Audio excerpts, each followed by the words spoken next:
আসসালামু আলাইকুম ওয়া রাহমাতুল্লাহ। ডিয়ার এইচএসসি লার্নার্স, কেমন আছো সবাই? আশা করছি সবাই ভালো আছো। আজকে আমি তোমাদের কুমিল্লা বোর্ড 2023 সালের উইদাউট ক্লুজ নিয়ে কথা বলবো। আচ্ছা বলো তো আমাকে, উইদাউট ক্লুজ পারার জন্য আমাদের মূলত কি কি বিষয় জানা দরকার? হ্যাঁ, এই প্রশ্নের উত্তর সরাসরি দেওয়া সম্ভব নয়, তবে আমি ফোকাস করব যদি তোমরা এই পুরো প্যাসেজের অর্থ বুঝো, অর্থাৎ যে প্যাসেজ থেকে উইদাউট ক্লুজ দেওয়া হবে সেটা যদি তোমরা অর্থ বুঝতে পারো এবং গ্রামারের কিছু আইটেম তোমাদের ধারণা থাকে, তাহলে ইনশাআল্লাহ তোমরা ভালো করবে। পাশাপাশি ভোকাবুলারি, এই তিনটি বিষয়, একটি হচ্ছে এই পুরো প্যাসেজের অর্থ, ভোকাবুলারি এবং গ্রামাটিক্যাল আইটেম, পাস। আর এই তিনটি বিষয়ের সমন্বয় ইনশাআল্লাহ আমি আজকে তোমাদের এই যে প্যাসেজটি রয়েছে সেটিতে করব। তো চলো শুরু করি। A large number of people learn English. A large number of people, অনেক মানুষ কি করে, বেশ কিছু সংখ্যক মানুষ ইংরেজি শিখে। ড্যাশ দ্য ওয়ার্ল্ড, এখানে আমরা বসাবো ভার্ব। এখানে কি মিসিং আছে? না, ভার্ব মিসিং নাই, ভার্ব তো দেওয়াই আছে। এখানে দেওয়া আছে লার্ন ইংলিশ, লার্নটা ভার্ব। অ্যাক্রস বা অ্যারাউন্ড বা থ্রু আউট দ্য ওয়ার্ল্ড, অর্থাৎ বিশ্বব্যাপী কি করে, অনেক সংখ্যক মানুষ, বিশাল সংখ্যক মানুষ ইংরেজি শিখে। অ্যাক্রস বসাতে পারি, অ্যারাউন্ড বসাতে পারি, থ্রু আউট বসাতে পারি, যে কোনো একটি বসালেই হবে। সাম পিপল ইউজ ইট, কিছু মানুষ এটাকে ব্যবহার করে, অর্থাৎ ইংরেজিকে ব্যবহার করে। ড্যাশ আ ফার্স্ট ল্যাঙ্গুয়েজ, এখানে আমরা বসাবো অ্যাজ আ ফার্স্ট ল্যাঙ্গুয়েজ, অর্থাৎ প্রথম ভাষা হিসেবে। তাহলে বি নাম্বার আমরা কি বসাবো? অ্যাজ বসাই দেব।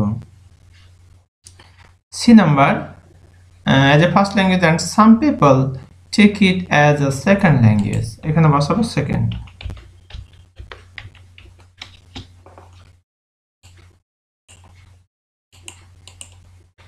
কিছু মানুষ এটাকে দ্বিতীয় ভাষা হিসেবে ব্যবহার করে, বাংলাদেশের দ্বিতীয় ভাষা হিসেবে এটাকে ব্যবহার করা হয়।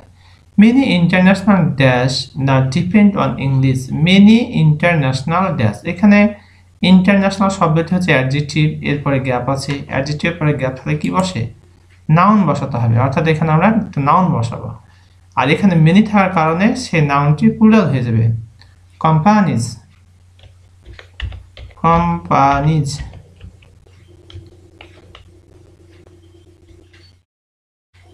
এটি বসাতে পারি, অথবা আমরা অর্গানাইজেশন বসাতে পারি,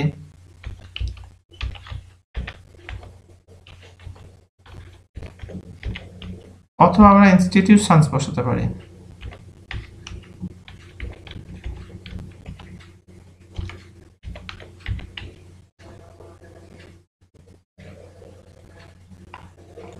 যে কোনো একটা আমরা এখানে বসাতে পারি, কোম্পানিজ অথবা অর্গানাইজেশনস অথবা ইনস্টিটিউশনস। মেনি ইন্টারন্যাশনাল কোম্পানিজ অথবা অর্গানাইজেশনস অথবা ইনস্টিটিউশনস না ডিপেন্ড অন ইংলিশ, ইংরেজির উপর নির্ভর করে। ফর ড্যাশ উইথ অফিসেস, ফরটা হচ্ছে প্রিপোজিশন, তাহলে এখানে আমরা কি করবো, ভার্বের অনের সাথে আইএনজি যুক্ত করব, অর্থাৎ টু ছাড়া অন্য ভার্বের পরে ভার্ব, অন্য প্রিপোজিশনের পরে ভার্ব আসলে ভার্ব অনের সাথে আইএনজি যুক্ত করতে হয়। তাই এখানে কমিউনিকেটিং আমরা করে দেবো, এখানে কমিউনিকেটিং অথবা corresponding, communicating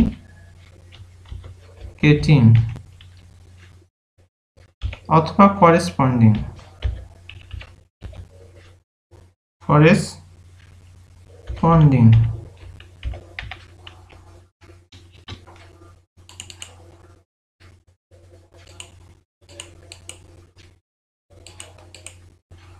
with offices in different countries now depend on English for communicating, যোগাযোগের জন্য, অথবা corresponding with offices in different countries। তাহলে কি বললো, মেনি ইন্টারন্যাশনাল কোম্পানিজ বা অর্গানাইজেশনস বা ইনস্টিটিউশনস, অনেক আন্তর্জাতিক কোম্পানি বা সংস্থা বা প্রতিষ্ঠান, না ডিপেন্ড এখন নির্ভর করে অন ইংলিশ, ইংরেজির উপরে, ফর কমিউনিকেটিং অথবা করেসপন্ডিং উইথ অফিসেস, অফিসে যোগাযোগ করার জন্য, ইন ডিফারেন্ট কান্ট্রিজ, বিভিন্ন দেশের অফিসের সাথে যোগাযোগ করার জন্য ইংরেজির উপরে নির্ভর করে থাকে। They offer employment to people that's adequate knowledge. F number বসাবো হ্যাভিং অথবা উইথ বা পজেসিং, হ্যাভিং অথবা উইথ অথবা পজিশিং,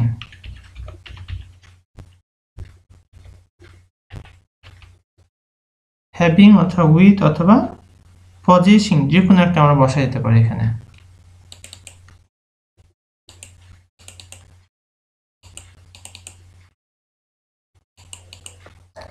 দে অফার এমপ্লয়মেন্ট, তার চাকরি কি করে থাকে, প্রস্তাব করে থাকে টু পিপল হ্যাভিং অথবা উইথ অথবা পজিশিং অ্যাডিকুয়েট নলেজ অফ ইংলিশ, তাদের ইংরেজিতে পর্যাপ্ত দক্ষতা রয়েছে সেই সমস্ত কর্মচারী কি করা হয়, আহ্বান করা হয় আর কি, প্রস্তাব করা হয়।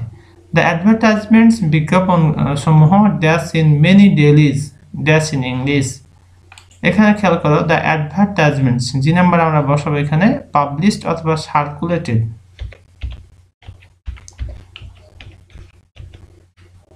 পাবলিশড অথবা সার্কুলেটেড।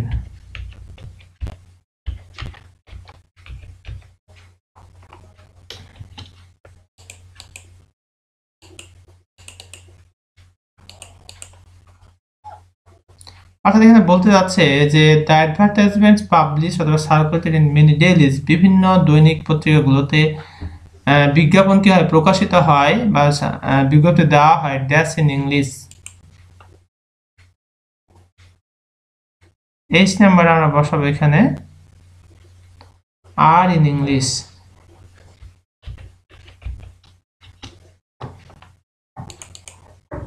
আর হলো কেন, খেয়াল করো দ্য অ্যাডভার্টাইজমেন্টস পাবলিশ অথবা সার্কুলেটেড ইন মেনি ডেইলিজ আর ইন ইংলিশ, ইংরেজিতে কি করা হয়, প্রকাশ করা হয়। এবার I number, so it would not be dash, so it would not be dash to neglect, so it would not be dash, I number বসাবো ওয়াইজ।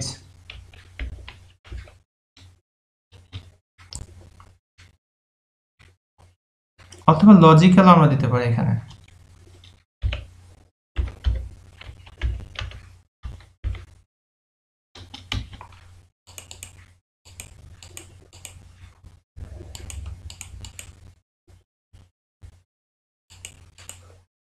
তাই বলা হচ্ছে so it would not be wise, এটা জ্ঞানের কাজ হবে না to neglect this dash language, to this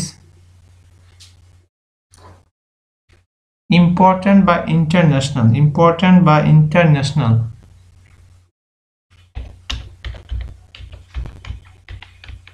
অথবা international,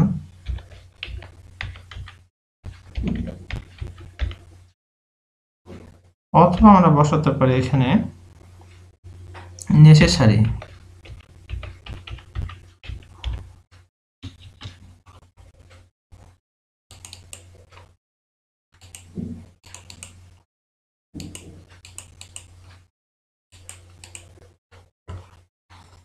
so it would not be wise, এটা ভালো হবে না, বুদ্ধিমানের কাজ হবে না to neglect this important language অথবা ইন্টারন্যাশনাল ল্যাঙ্গুয়েজ অথবা নেসেসারি ল্যাঙ্গুয়েজ।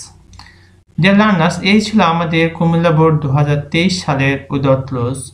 আশা করছি তোমরা ইতিমধ্যে এই বিষয়টি বুঝতে পেরেছো এবং পুরো প্যাসেজটির বাংলা অর্থ বুঝে গেছো। তোমরা কয়েকবার প্র্যাকটিস করো, ইনশাআল্লাহ you can do better result, no doubt. Thank you very much for watching this video. এখানে শেষ করছি। আসসালামু আলাইকুম ওয়া রাহমাতুল্লাহ।